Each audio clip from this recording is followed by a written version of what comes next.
Jamais sans la grâce, une dévotion matinale proposée par l'Église évangélique de la grâce en collaboration avec l'Institut théologie de Cotonou.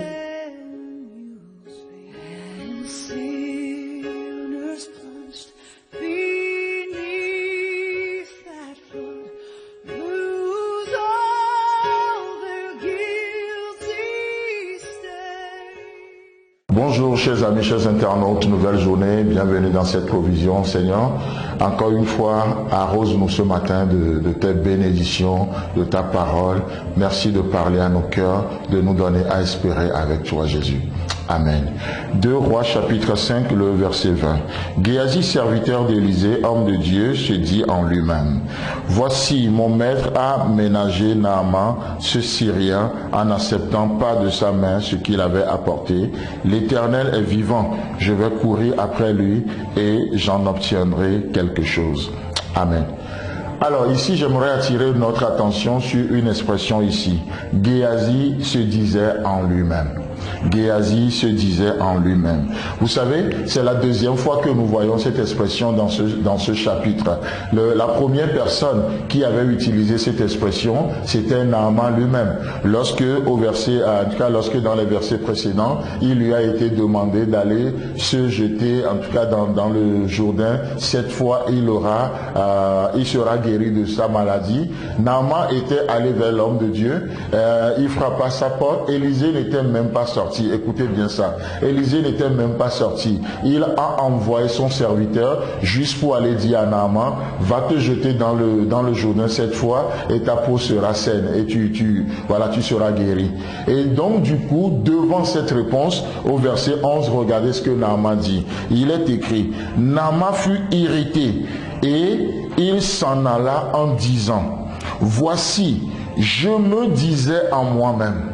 C'est Naaman qui a prononcé premièrement cette expression-là, au verset 11. Je me disais en moi-même. Vous savez, à chaque fois qu'on dit « je me disais en moi-même », ça veut dire que nous faisons référence à notre expérience, à nos expériences, à ce que nous pensons faire. Nous faisons référence à ce que nous connaissons. D'accord? Là, on ne se réfère plus à ce que Dieu fait, à ce que Dieu dit, ce que Dieu fait de nouveau, mais on se réfère à ce que nous connaissons. Et Naaman, effectivement, c'est un officier de l'armée et il connaît les protocoles et il va se référer à ces protocoles. Et il est dit: je me disais en moi-même, il sortira vers moi. Voilà ce que Naaman pense. Il sortira vers moi. Il se présentera lui-même. Il invoquera le nom de l'Éternel, son Dieu. Il agitera sa main sur la place et il guérira le lépreux. Donc presque on dirait Naaman, il maîtrise bien les choses. Il maîtrise bien les choses. La question que je me suis posée, s'il maîtrisait réellement les choses, mais pourquoi est-il encore venu? Pourquoi n'allait-il pas faire ces choses?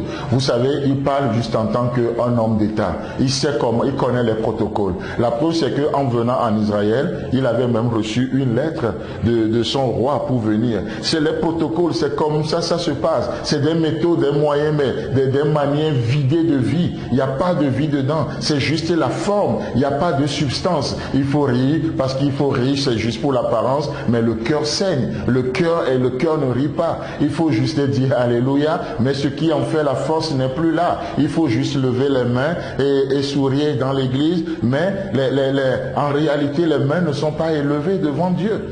C'est juste l'apparence vidée de sa vie. Et il disait: je me disais en moi-même. Non, si tu sais que c'est comme ça marche, pourquoi tu ne le ferais pas? Et donc Géasi dit la même chose aussi. Géasi se dit en lui-même.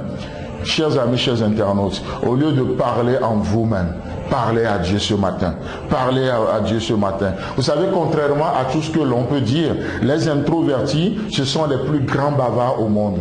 Ce sont les plus grands bavards parce qu'ils sont tellement occupés à se parler à eux-mêmes qu'ils n'ont pas le temps pour les autres. On pense qu'ils sont timides, mais c'est les plus grands bavards au monde.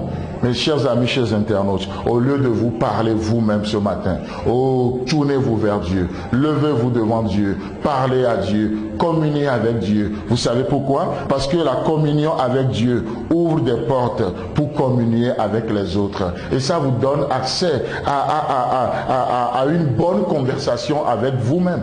Avec vous-même. David se parlait à lui-même. Et vous savez ce qu'il a dit? Un jour je périrai par la main de Saül. Ce n'est pas Dieu qui lui a dit ça.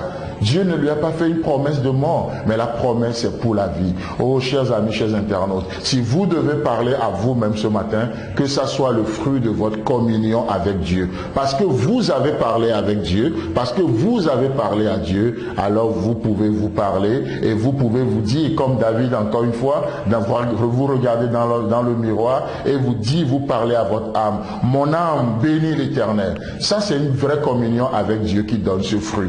Mais s'il n'y a pas de communion avec Dieu et vous vous mettez à parler à vous-même, vous risquez de parler et de dire des choses que Dieu n'a pas dit. Dans cette journée, voyez la bonne main de Dieu et communiez avec lui. Amen. Si vous avez aimé cette dévotion, parlez-en à vos amis. Parlez-leur du message de la grâce et de ce qu'il fait en vous. Pour un sujet de prière, une question ou plus d'informations, contactez-nous. Téléphone 64 88 35 87 ou 96 42 69 05 ou par WhatsApp au 94 75 80 20.